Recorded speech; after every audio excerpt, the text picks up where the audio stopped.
Hello, hello, hello, everybody. Welcome back to another episode of the Ascending with Ashley podcast. I hope you're doing absolutely amazing today, darlings. Amazing. So, at the time you're listening to this, we are about halfway through June. We have a new moon in Cancer coming up that I'm definitely going to be talking about in the next episode. But I think I wanted to preface this new moon in Cancer with a reading for you all. And so, I've been itching to read for the collective for a little bit now. So I'm just going to go ahead and listen to Spirit and we're going to read. This is going to be a super intuitive reading. And the question that I am posing here is the spiritual guidance that we need on our wellness journey. I want you to remember a few things, right? Wellness means a lot of things. It doesn't necessarily mean fitness or physical health. I like to think of wellness as buckets or areas of life, right, that we need to work on or that we want to work on, right? And so there's financial wellness, there's spiritual wellness, there's relational wellness, right? Emotional wellness, mental wellness. You know, did I say physical and physical? All these different areas of being well. And in my personal opinion, on my walk so far, on my wellness journey, I have recognized that it's almost kind of like a 10-way seesaw, making sure that everything is kind of balanced. How's my financial wellness? How's my spiritual wellness? How's my emotional wellness? How's my relational wellness with the people that I love? And if something is off or not functioning correctly, it could have the potential to throw the whole boat off, if that makes sense.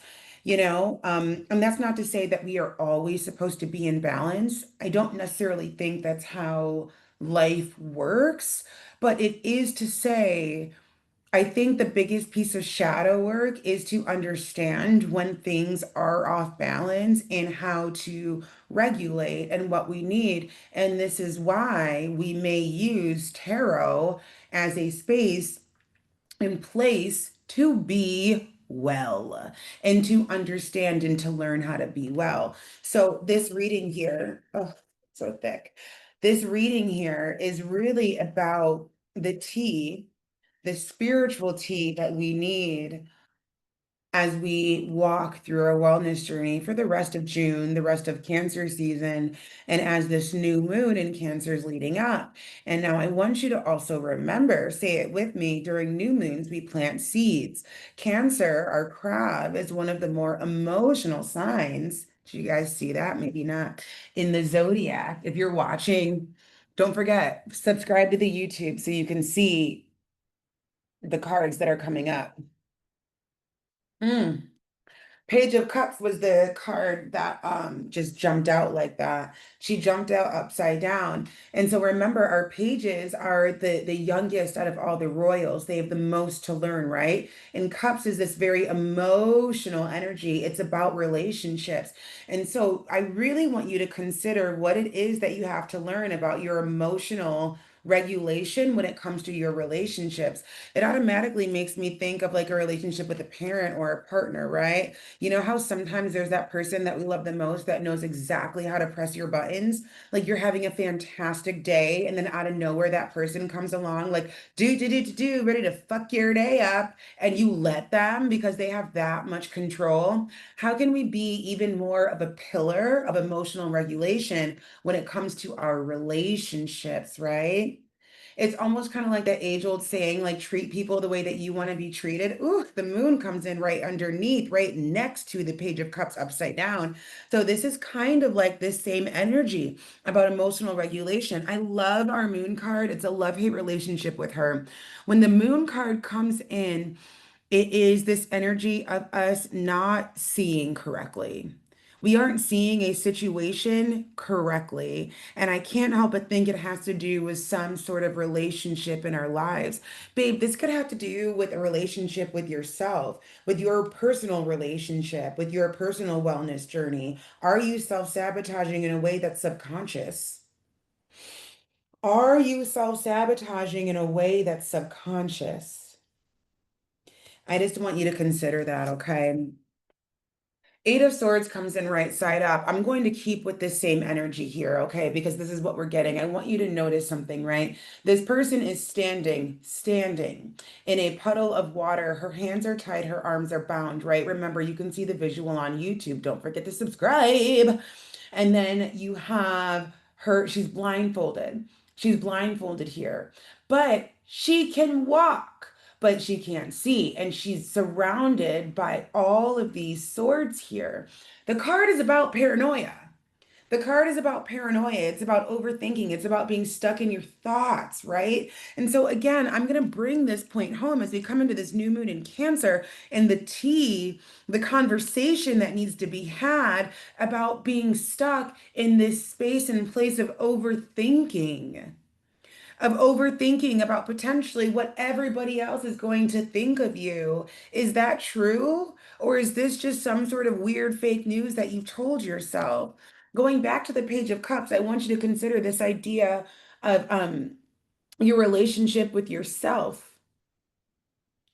Are you loving yourself the way that you want to be loved? So much about our wellness journey is dependent, contingent upon self-love and how we show ourselves love. Taking a moment to meditate 5 minutes a day is a radical act of self-love. Even though you might be super busy and the kids are screaming and the phone is ringing and you have to go here and you have to get there and all of these things, taking a moment to have breakfast is a radical act of self-love. Taking 20 minutes to walk around the block is a radical act of self-love. Saying no is a radical act of self-love.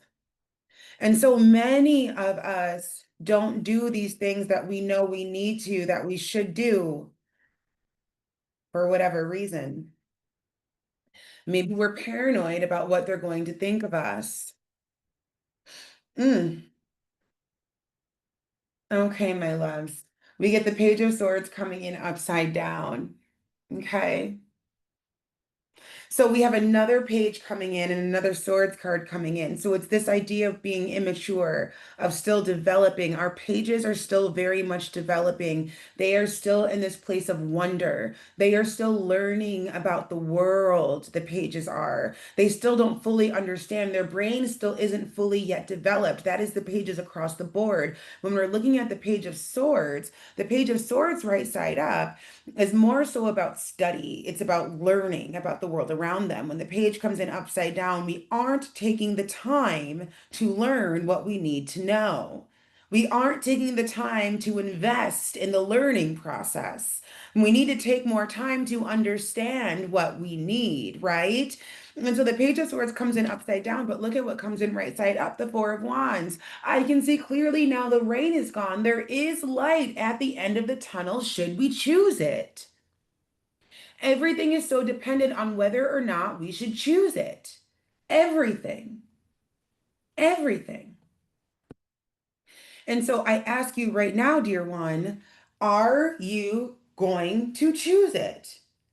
Are you going to choose what you know needs to be done to develop even more and step into expansion even more on your journey to wholeness, on your journey to wellness, on your journey to ascension, on your journey to enlightenment, whatever that might mean to you? For some of you, that means taking your weight loss journey seriously. For others of you, that might mean starting your business actually. For some of you, that might mean stepping into this space of being connected with spirit, source, God, universe in a different, better way than you were before.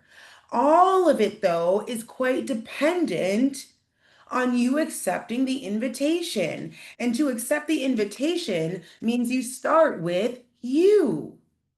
How is your relationship with self? That is capital SELF. You are a reflection of spirit, God, source, universe. You are. So we must first look at how we are treating ourselves. We must first be honest with how we are treating ourselves. Are we getting enough water? Are we moving our body? Are we orgasming? Yes, babe, that's important. What are we doing for ourselves so that we feel whole? so that we feel good, so that we feel accomplished. I guarantee you, when you start recognizing that the way that you are moving is not necessarily conducive for your goals, that's when things begin to change.